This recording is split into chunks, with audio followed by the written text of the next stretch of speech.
Doctor గారు, నా పేరు సరోజ. నా వయసు 26 సంవత్సరాలు. నాకు 2 సంవత్సరాల నుంచి టైఫాయిడ్ ఫీవర్ 1:8 రేషియోలో ఉంది. నేను నాన్ వెజ్ తినటం లేదు. అసలు ఆ ఫీవరు ఉండిపోవటానికి గల కారణాలు ఏమేమి ఉంటాయి? ఇప్పుడు నేను ఏం చేయాలి? సలహా ఏంటో తెలియచేయండి అని అడుగుతున్నారు. ఈ ప్రశ్నకు డాక్టర్ గారి సమాధానం ఇప్పుడు తెలుసుకుందాం. నమస్కారం సరోజ గారు.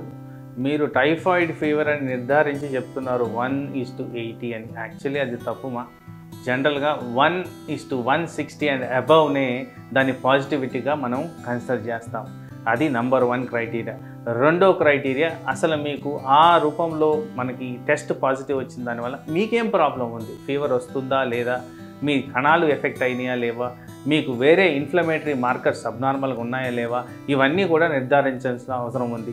జనరల్గా ఒక పర్సన్కి 2 సంవత్సరాల నుంచి జ్వరం ఉంటే వేరే విధంగా దాన్ని మనము డయాగ్నోస్ చేయాల్సిన అవసరం ఉంది. సో ఒక ఎక్స్పర్ట్ని కలిసి ప్రాపర్ ఎవాల్యుయేషన్ చేసుకొని, నాకు తెలిసి మీకు టైఫాయిడ్ జ్వరం కాదు ఇంకేదో సమస్య ఉన్నట్టుంది, దాన్ని క్లారిఫై చేసుకోవాల్సిన అవసరం ఉంది. నమస్తే.